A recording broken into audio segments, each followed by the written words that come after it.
what a bitch, is exactly what I'm guessing you'll think about me once you finish watching this video.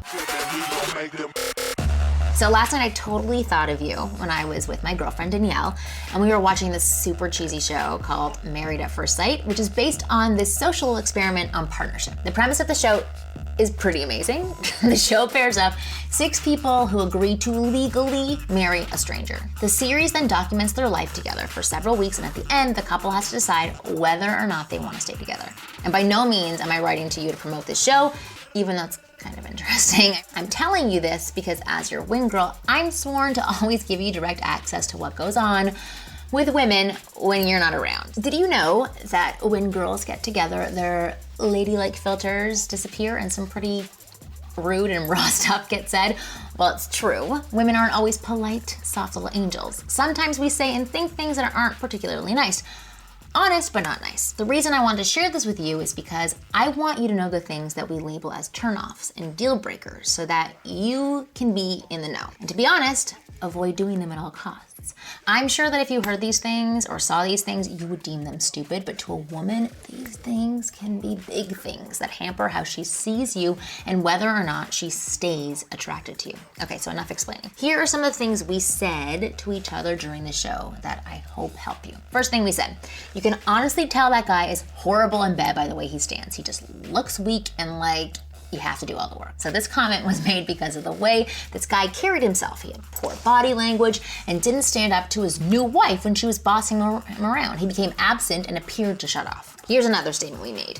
What an idiot. If he just noticed how frazzled and nervous she was about moving in together and walked in and gave her a big hug, she would have been head over heels for him. Now she's going to hate him. This comment was made because on moving day, this guy's new wife was aggressively setting up the new house and ignoring him. Like literally, she was throwing things. She had an angry face on and she wouldn't make eye contact with him. And what did he do?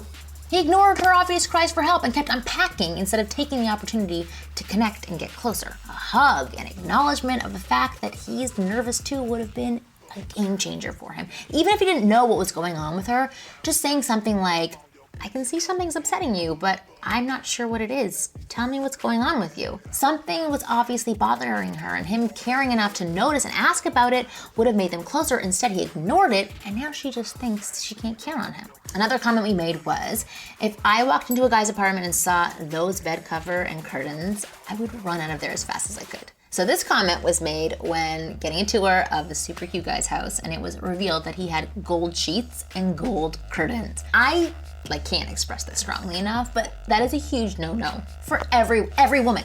This screams player, cheeseball, and grossness. I just know that at some point, like a gold thong would have been whipped out, and it's just gross. And the final comment we made was, we said, now that was a good move. And this comment was made when one of the new husbands had just finished his first home-cooked meal prepared by his new wife. When the meal was done, he swooped her up in his arms and said, I'm taking you to bed, little one. It's time to get your reward. And we both literally sat up when he said that and rewound it 3 times so we could hear him say it over and over again. And to be honest, it wasn't the little one comment that we liked so much. It was the full package of what he did with this woman. He flirted with her, he appreciated her, he hugged her, he kissed her on the neck and lifted her up and took her into the bedroom. Like, I kept picturing me being in his arms. So there you go. I mean, it's not groundbreaking stuff, but as I said in the beginning of this video, these little nitpicky things send pretty big messages to women. Messages that would scream, next, or, oh my God, I totally want you. I want you to always win with women, not just sometimes win with women. So I would love to hear what you think about this video. I'm guessing some of you will have questions, and I'm happy to answer them. So make sure to write your questions and comments below. I try to answer everyone's question. If not on here, then on my weekly podcast called the Ask Women Podcast. For more tips on how to understand women and get the women you want, check out the Ask Women Podcast by clicking here, or watch more of my videos or go to winggirlmethod.com.